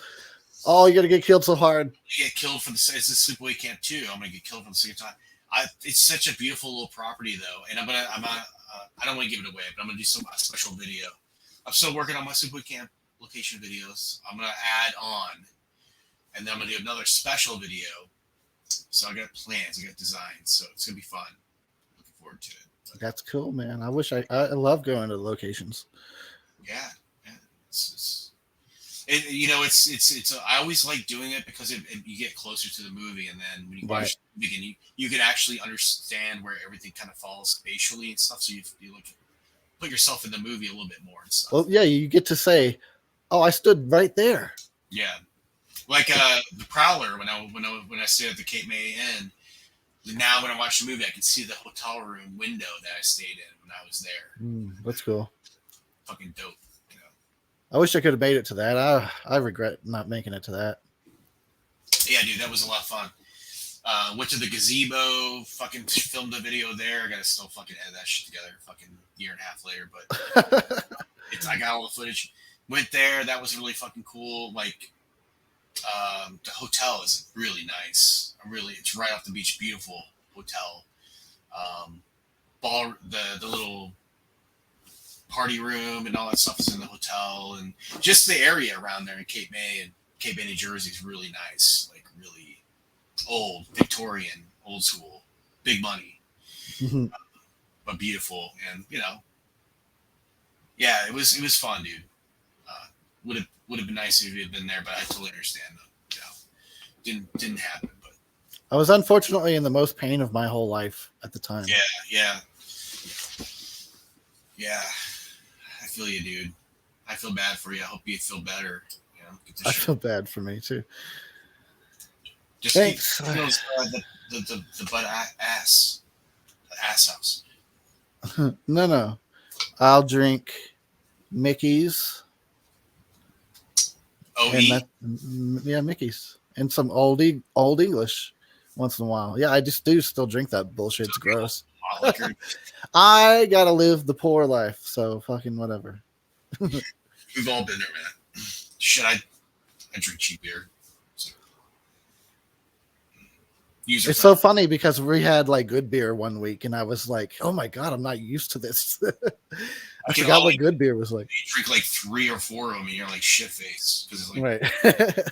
7% alcohol.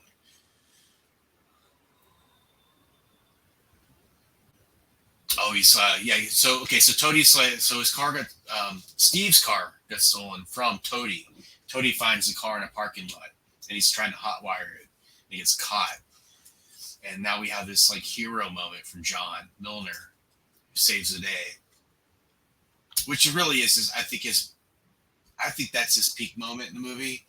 Really shows his true colors. He's kind of this hero character. It's like I identify as John Milner as like, you know, really what he is. Well, that's why it's so sad at the end. I mean, he's a really good person. He ties in Vietnam because, you know, it would make sense that good men go off to war and they die. It doesn't matter if you're a good man or a bad man. Like, what you did in the past doesn't matter. You just fucking get wiped out. You know, you're gone. Whatever. But. Oh, and you know, so John dies in a car accident. And I guess it's revealed in the sequel that it's Debbie's van she's driving in that causes the accident that kills him. See, I didn't remember. It was Toad that goes off to war, and he gets... Toad, yeah, goes to war. He's missing in action. John Milner dies in a car crash. Mm-hmm. And apparently from Debbie, who's right there. Debbie was weird. when he died. See, that's when you make a sequel and then you just ruin everything. Fuck that. I like to pretend it doesn't exist. Yeah. I mean, think about that. Think about this. I just tried to come up with comparisons of this movie, and I didn't even mention the sequel. I was like, "How about Hollywood Nights?" That instead of American Graffiti, more American Graffiti. So forgettable and terrible and just bad. Like, I would not recommend watching that if you love this movie. Right. Just don't do it. Don't. It's like, you know, not even out of morbid curiosity. It's not even worth that. You know. Grease 2, I could say, yeah, go watch Grease 2. It's like a fucking bizarre little sequel, and it's got some merit to it. American Graffiti 2 does not have much going on. It's just kind of brings down this movie, honestly.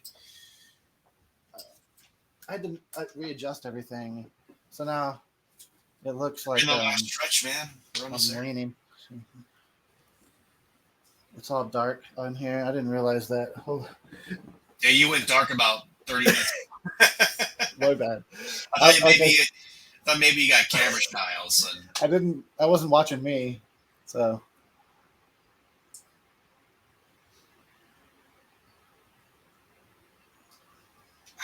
Do you think she's pretending that she didn't know he was lying, or to be nice, or do you think she just this like legit, like kind of dumb? And doesn't I think that she really assumed he was different and wouldn't lie even to her, like all the other guys or whatever.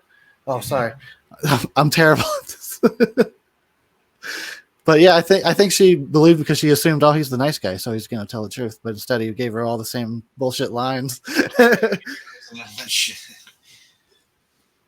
Hey, Toad, what happened to your ride? So I like that. I like that. This is a really nice juxtaposition. John Milner and fucking Toad. You know, like they're still friends. Like that's really interesting to me. But I think Milner would be probably because he's a good guy, but he'd probably be friends with anybody that still hangs out on the strip. You know, just to still be kind of irrelevant. But I find that really interesting. Like, it makes me think, like, why are these people friends? Like, what do they all have in common? Yeah. Other than hanging out in Mel's Diner, you know, fucking every weekend or whatever. I guess my assumption was always that they probably grew up together and like went to junior high also, and then high school together, maybe. So like even if they were different cliques, they have a background with each other. Yeah. No, it's a good point.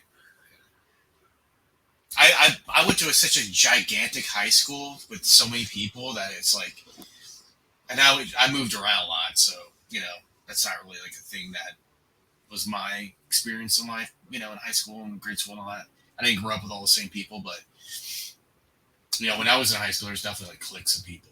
Like you're in that group, people over there, whatever. But maybe she, the cool thing about her character is that she has this like grace about her. She's just really sweet. Like she's kind of sizes him up pretty quick after the fucking ruse is over. He gives him a sweet little peck on the cheek, like I just like that her character is she goes with the flow. Yeah. She must be Aquarius, water sign or something. Yeah, I like Aquarius myself. Yeah, they're a match for me. Yeah. That's what I mean. I said earlier I would have pulled over and talked to her. Okay, be honest, dude. Which character do you think you're the most like? Like, do you think? I'm probably more like Kurt than any other character. I never really thought about it. I guess I kind of relate to Milner a little bit. I was thinking either him or Ron Howard. And I'm a Gemini, so it makes sense that I would be like the two almost opposite guys. Maybe you're probably more like Wolfman Jack over here. The Wolfman. No, in my fucking dreams, I'm like Wolfman. Yeah. He used to do prank calls and stuff. I'm too shy for that. I'm too shy to prank call peeps. I'm not good at it either, dude, because I don't know how, like, there's a fine line you gotta walk, and I'm not, like, I'm stupid when it comes to that kind of shit, so I say, like, something really awful because I think it's funny. And then I end up, like, just, like, causing more trouble than, like, you gotta keep it light, You keep it light, keep it innocent. Yeah, the extent of my prank calling was we would look in the phone book for somebody named Mike Myers or Michael Myers and then call him and play the music and laugh and hang up. Yeah. I remember leaving that on somebody's answering machine. That would so be awesome. dumb. Fucking call me like that would probably fucking brighten my fucking day, dude. That'd be amazing. I like to imagine the guy Michael Myers getting home and playing his answering machine again. Like every other message is the Halloween theme. It's like we're calling you, like I gotta go in. You think this is just like the real radio station that he worked at, or you think this is like a set piece? This is a set. Look at this motherfucking set. All this stacked up over here, whatever. It was put together pretty quickly too, but it's all right. I mean, I don't know. I could be wrong. It could be a real place. They've got like some windows there for looking in. Yeah, I mean, it looks like a recording studio. But it also, it could do. I don't know. It has a very set look to it. Mm-hmm.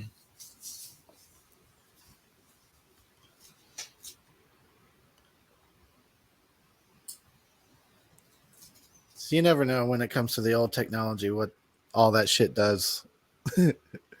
Or maybe some people do. Why the fuck does Kurt have a school ring on his fucking ring finger? Yeah, I don't know. Maybe that was a thing they did with their. You put your high school ring on your ring finger until you got like a fucking wedding band on or something. Maybe. I think I feel like I could have saw that once before. I never got a high school ring. We were too poor. Me neither. I mean, I didn't even get a high school yearbook, if you can believe that. Yeah, I mean, I've been thinking recently about how I didn't go to prom or anything, and I can't say that I feel bad about it. It's just something that I'm curious, like, what did I miss? But I don't really think I missed anything. Actually, the weird thing was I went to senior prom my junior year because the senior asked me to go, which was, we were just friends or whatever, but she asked me to go with her.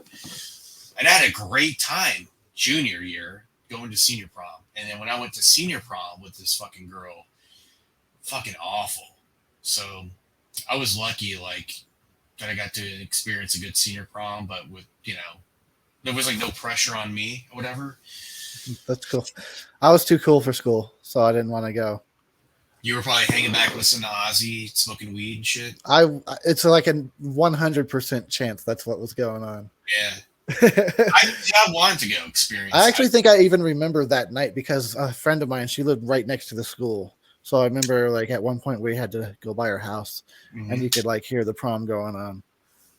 We were up to whatever we were doing. Yeah, we had our prom at Hilton, like down in downtown Louisville. Yeah. Itself it was fine, but then we went to party after. We didn't get invited to any parties at all, so we had like no alcohol, no nothing to do. Bummer. Like, just fucking boring as fuck, dude. It was just game over. It was there was no peak, I know everybody says they're supposed to get laid on prom night and all that. Shit. That's bullshit. You already have an established girlfriend or whatever. Yeah, no. Even that wasn't enough to tempt me to prom. Even they were like, "You'll get laid for sure." Nah, I don't think so. That's an old wives' tale almost. It's a myth. That's some true American. It's a fucking urban legend. Yeah, legend. I've always heard that too, and I always wondered if it was true, but I didn't go to find out. So maybe I would crash somebody else's prom and see.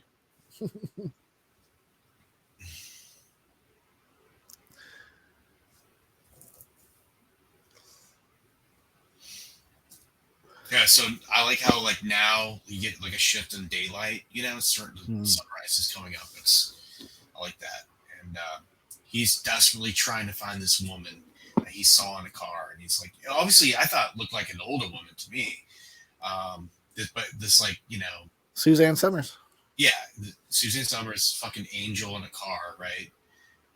Was it Impala? I don't know what it was. White car, beautiful, like old school classic car. A T-Bird. It was a Thunderbird, I think. A white T-Bird, and he's been obsessed with it the whole night, right? It's just a pipe dream, whatever. But he's. I do that. Stalking her. Basically, he's Kurt stalking her all night long. Right. I identify with that part of Kurt, but I don't identify as the character. But that part of obsessing over, like, oh, she's the one. Yeah, that kind of bullshit. It could be like the possibility of it, right? And then he gets he puts out the notice on Wolfman Jack shows, like, I'm looking for it. You're like the most amazing woman I've ever seen in my fucking life. And then he gets, it's not unrequited love. Essentially, like, he gets a response from her, and that was just enough. That's all he needed. The perfect, like, poetic ending to his little nightly romance or whatever. Right. Which is all right. I don't know what I'm doing. Beautiful, look, brilliant writing. Really oh man, we're at the accident already. Yeah. So Bob goes wiping out. Harrison Ford can't drive worth a shit. That's what I learned from this movie. His arm. Great shot. Love that. With the telephone poles and the mountains out in California, really good. Milner's like, yep, just another fucking weekend for me, Another one for the another one on the books. The junkyard.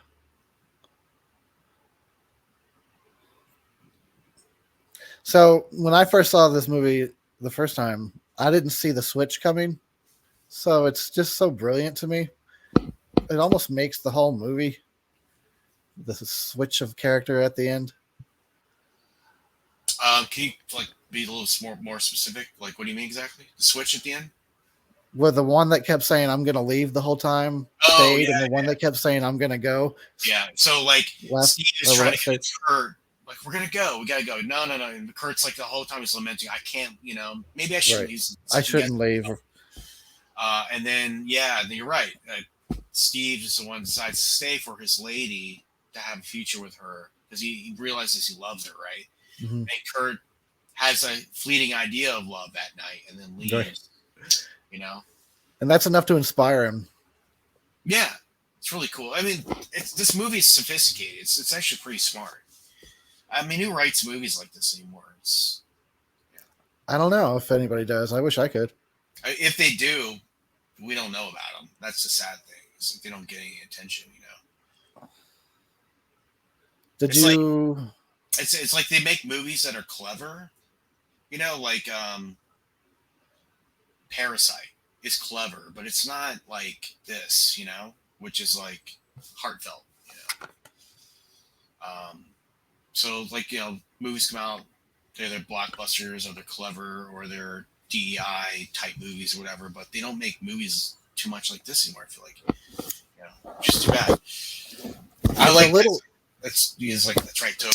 We'll take. It's like all, different, but kind of the same. What do you think about like Linklater's Before trilogy? It's kind of got a storytelling vibe, like I have minimal. To be honest, dude, I have not seen it.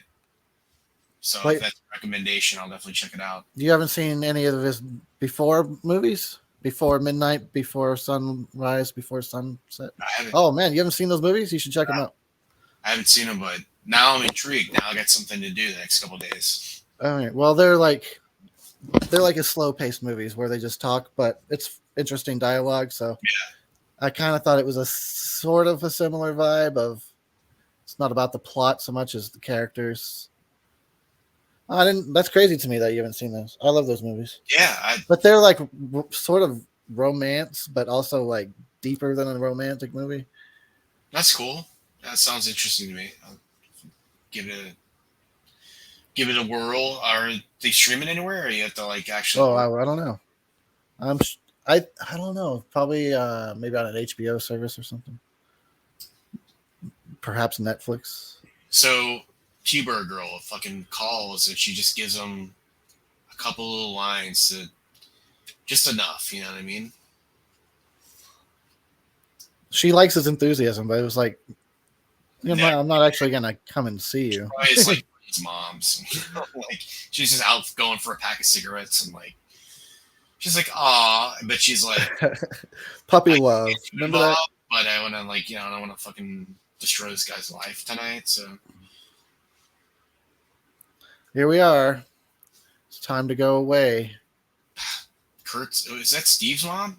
The ginger mom? Or is that Kurt's mom? I have no idea what's going on here. Fucking fire crotch over here. Because you don't get to see the parents for the whole rest of the movie. Yeah. I bet Steve's parents were fucking pissed. They're like, don't throw away your life on Carol. Jesus Christ. You're going to be a lawyer. What the fuck are you doing? I'll go to junior college in a couple years. But when it comes, when they put up the end cards, I'm going to cover my eyes and make up my own stories. It's interesting. Everybody lived happily ever after. Slaps the shit out Kurt. It looks like he was like, yeah, let's not do any more of those takes. One slap's enough. I bet that was improvised. I hope it was. I hope so too. Slap the shit out of your co-star. I guess that's sort of the look that I get from his face. Is like, okay, I'll give you the one take to slap me, but that's it. Fucking talking shit to George Lucas behind his back. Motherfucker. I need sun on for this Motherfucker shit. slap me in front of the whole crew. How dare you? I want a written apology. Don't ever hire him again. Make him act in Puppet Master. And it's weird how the movie just drains out on this scene too. Like it's like a sobering moment in the plane window where like he's just the world becomes really small. You know what I mean? Yeah, and he's probably I would imagine he's so exhausted. No sleep the night before, man. No sleep, and now he's on a plane. Red eye right now. No sleep. Till Brooklyn. Rest in peace, Mr. Milner. You only had 2 more good years, man. Rest in peace, Toad. Jerry the Toad. Rest in peace, everybody. Good God. He's an insurance salesman. Oh, that makes sense because he didn't go to college, man. He's a writer living in Canada. He ended up writing. Kurt's a writer. Stand by Me. That's right. I like to imagine they linked up to Stand By Me. I could see that. It goes. Nice. We did it, man. We fucking we rocked American Graffiti, dude. We survived the night. We didn't get laid though. You didn't. You don't know what's going on. I would imagine that there'd have been some reaction from you. You wouldn't just be chill. Well, that's how much I get laid. You can't even tell. Like, I'm so fucking wow. You know what I mean? Like That's... I'm a ladies' man. You know? Are you sure that's how you want to end this? No. Well, there you go. There's your fucking fan commentary for American Graffiti, 1973. Don't watch the sequel. Yeah, go watch the sequel now. Don't watch it. No. Don't watch it. Hey, go check it out. You'll be disappointed, but you'll know what we're talking about. You can go back and you go, oh yeah, they were right. Well, I guess there's that. File under things that should have never happened. Right. I do, actually. I do. Is there another sequel you can think of that's that disappointing?